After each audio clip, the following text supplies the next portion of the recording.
are listening to Naked Soul Reflections, Mindful Moments for Clothes-Free Living, with your host, Hantune Hart.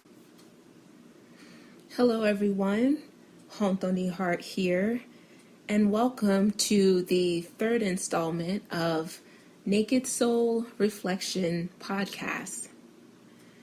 Today I want to talk about beginning where we are. For today's topic, I'm going to place it in the context of health and wellness. Recently, I discovered that this new building that I live in with one of my friends has a gym in the basement.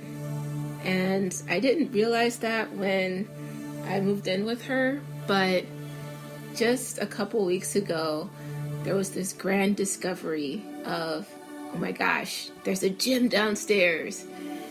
And you'd think I would have gotten that clue when I saw sweaty people walking around from the corner. But I really just thought that they were wearing workout clothes because here in the city where I live, people wear a lot of leggings and stuff just because. And it doesn't necessarily have to do with working out. So I just thought people were looking like whatever and comfortable and didn't really make the connection until I decided to go around the corner where they came from. And I was like, oh, there's a gym. Okay, fantastic. So you're allowed to laugh. You can laugh, it's fine. I laughed too. So I went down into the gym and checked out all the equipment and things that they have and thought, okay, this is great. Because recently, perhaps with the change in seasons here, the Northern Hemisphere moving from winter into spring, I've found myself having a lot more energy and not really knowing what to do with it. And some of you might know that I love doing yoga, and I practice different styles, but usually I practice heated power flow. And so it might be 95 degrees in the room and it's a vinyasa power yoga flow. And it's great. And you'd think that might be enough given walking around the city and whatnot as well. But apparently I'm just bursting with energy, and as well as my internal sort of nervous system and all of that have been needing some more release and more balance. To help move energy and sort of calm me down. So I've taken to going to the gym again, as in addition to all the yoga that I do. Now, going to the gym, this is not my first iteration of this. When I was a lot younger, I used to be more like very, very big, obese. As an honest descriptor, I was quite heavy as a child. So when I first started working out, my mom would work out, and she was my initial sort of role model in terms of, okay, if I'm going to take care of my health, how am I going to do that? Oh, mom loves to go walking, and she has this treadmill and stuff, so maybe I could use that and whatnot. But as I went through my teenage years, especially once I got into high school, I started to do the whole gym thing because I wanted to be skinny and look good. And I'd had eating disorders like for a huge chunk of my life. When I was little, it was just overeating as an eating disorder. And once I got to high school, it was binging and purging, which is eat a lot and then you purge it through like there are different means of purging, whether it's forcing yourself to throw up or over exercising to compensate for eating. And I did the whole over exercise thing because I didn't feel like doing all those other methods. None of them are healthy, but to be honest, but that's why I was working out, is because I wanted to be skinny and look pretty, and I had a lot of one-way crushes, and I wanted to be liked. So that was my motivation, and that motivation stayed with me a while, like for years.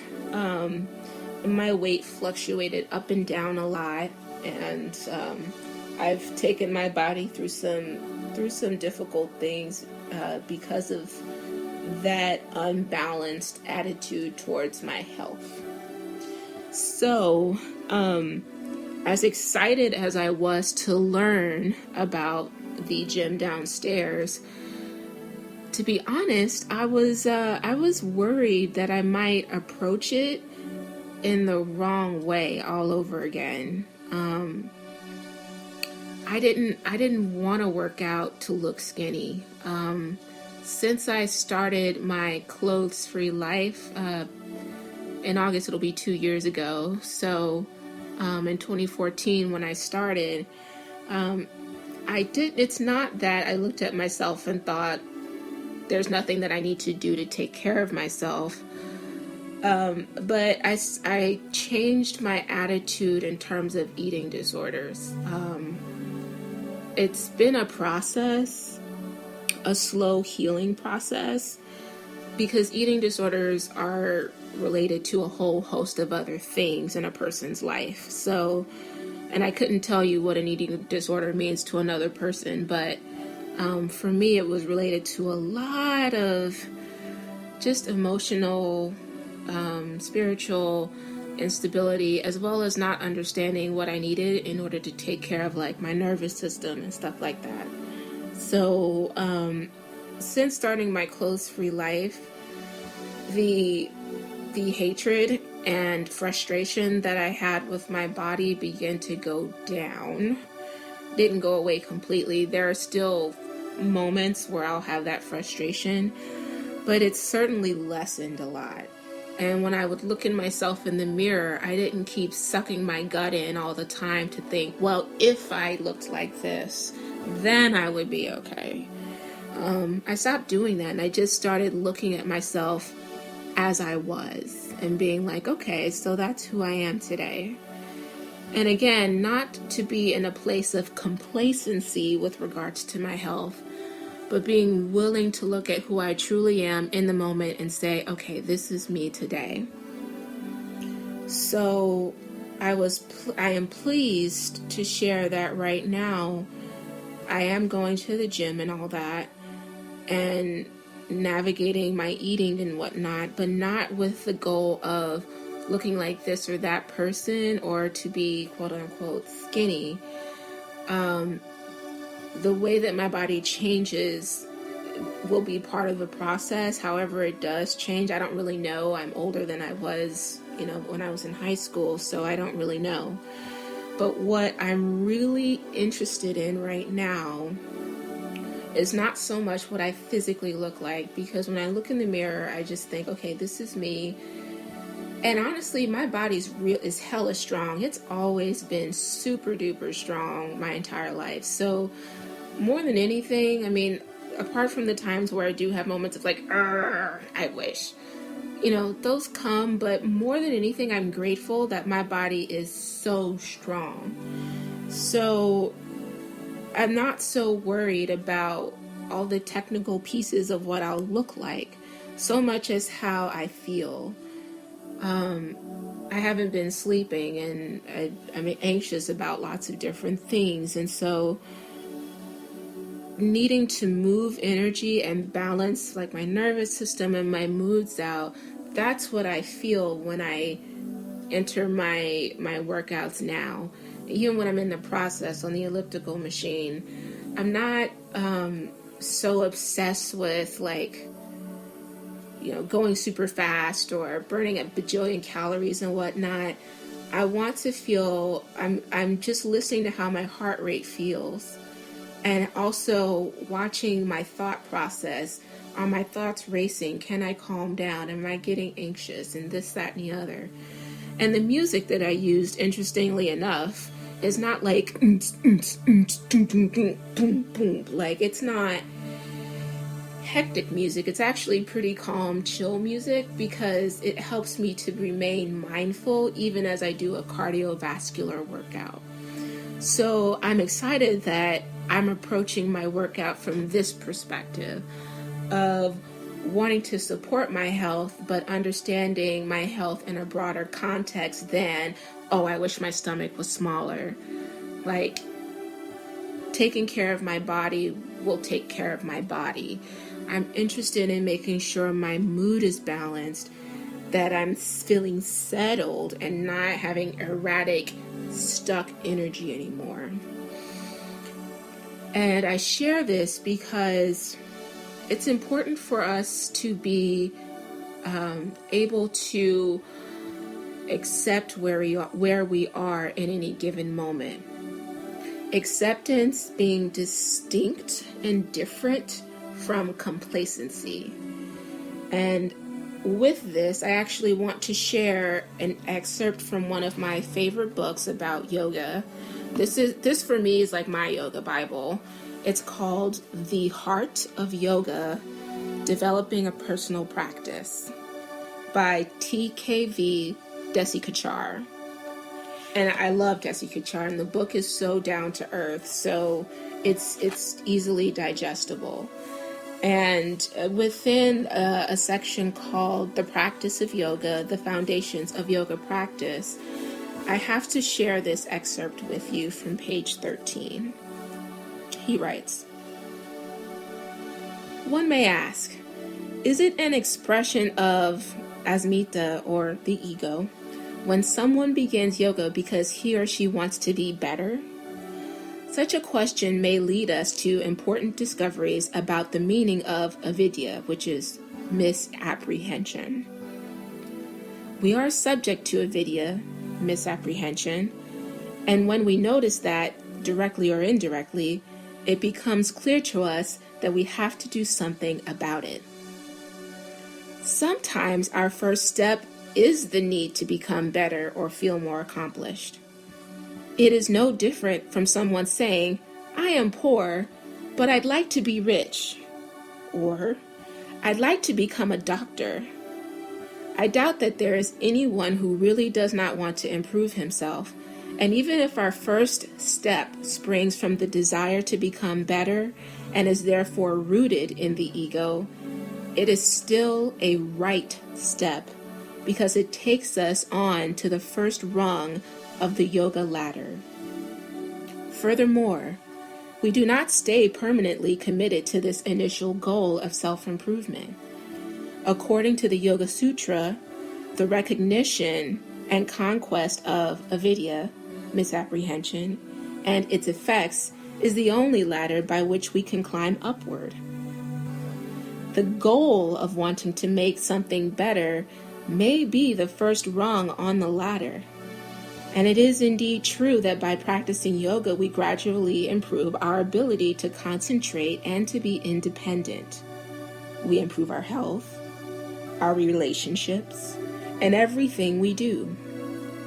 If we could begin above the first rung, then this desire for self-betterment, then perhaps we would not need yoga.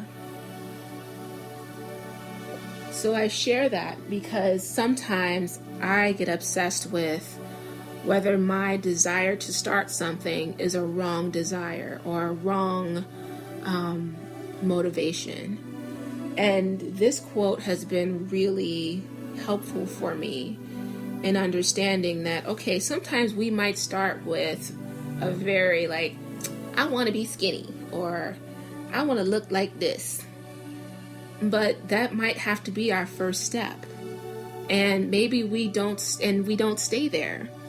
That was what really touched me, is that we might start there, but then as we get going in our journey, we don't stay there. So yeah, my whole journey around my health and through my health years ago started with, I want to look like those girls over there. And I have a crush on so-and-so. But I couldn't be where I am now without having started there. And so it reminds me of Prana Vinyasa, my teachers in that lineage of yoga. One of my teachers, or actually when one of my teachers leads class, she talks about the first visitation of certain poses. So if perhaps like we might start in a half split, that's the first visitation. And then second visitation, some minutes later, might feel differently than the first time. First time, my body feels creaky and fussy, and why is it so tight, and I'm frustrated. But by the time we visit the pose the second and third and perhaps even the fourth time during a particular class, my body feels different than it did the first time. And I always find that so amazing. So we may start somewhere with our health, but our motivations change over time.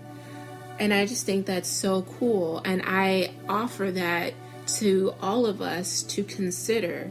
Maybe when we used to look at ourselves in the bathroom naked, we might have started with judgments. But keep going back. Whatever the journey is about, whether it's about the job that you just got, the first day, the first few months, it feels awful and you don't understand anything and everything seems overwhelming.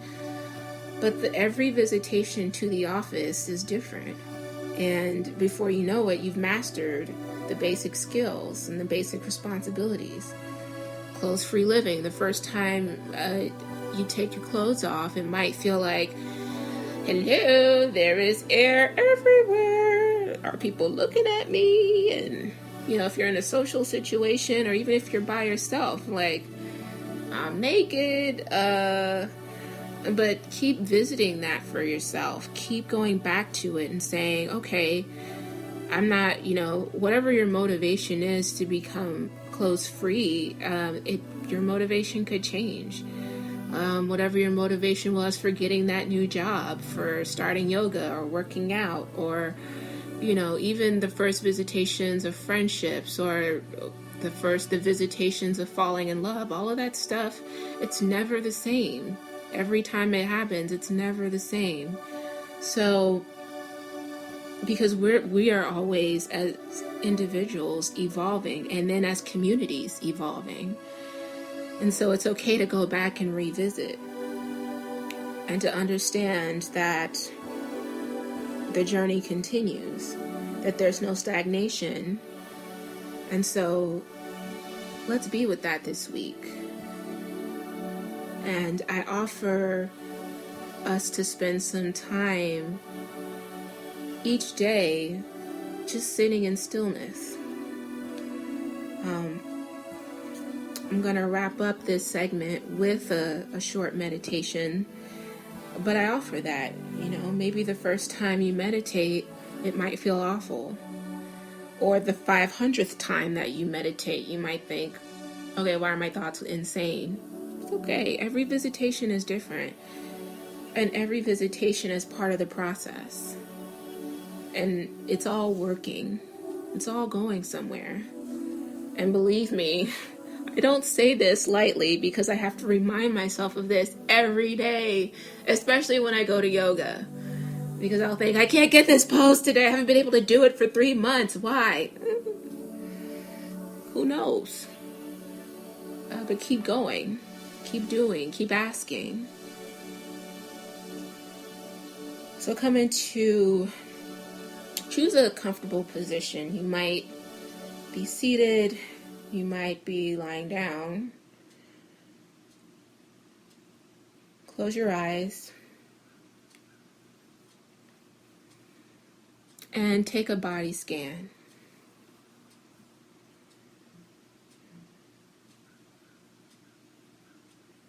How do your toes feel?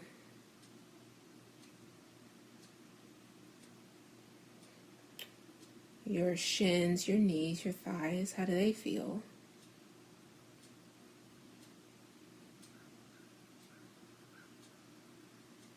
they're creaky, cracky feeling in the hips, maybe they're easy, maybe they're open.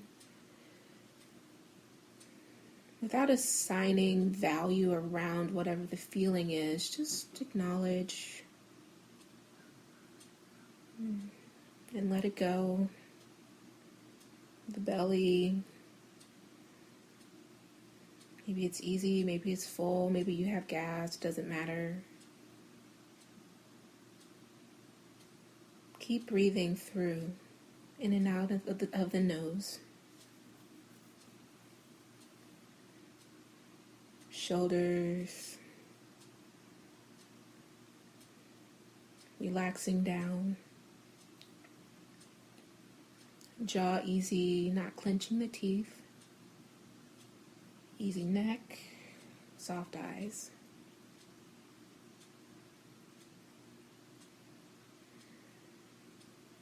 Breathing.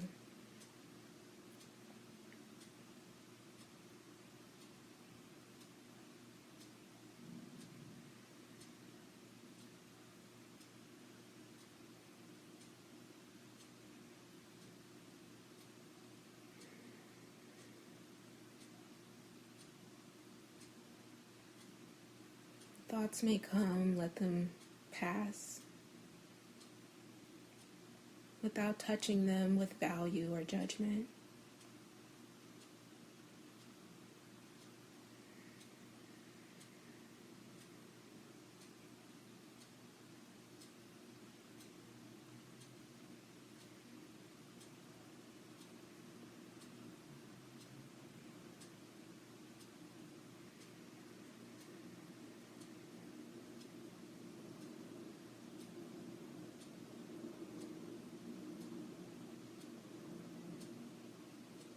Know that today is a unique moment in your life.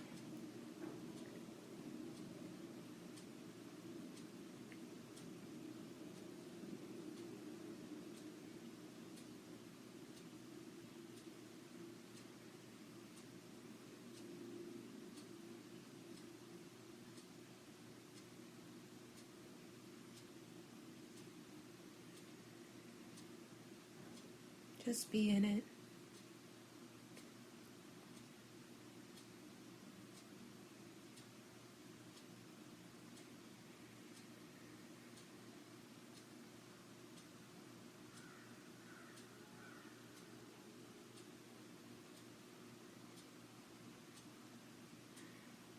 You can stay with this quiet time as long as you want, even beyond the closing of this podcast. From my heart, I wish you a wonderful, healthy week.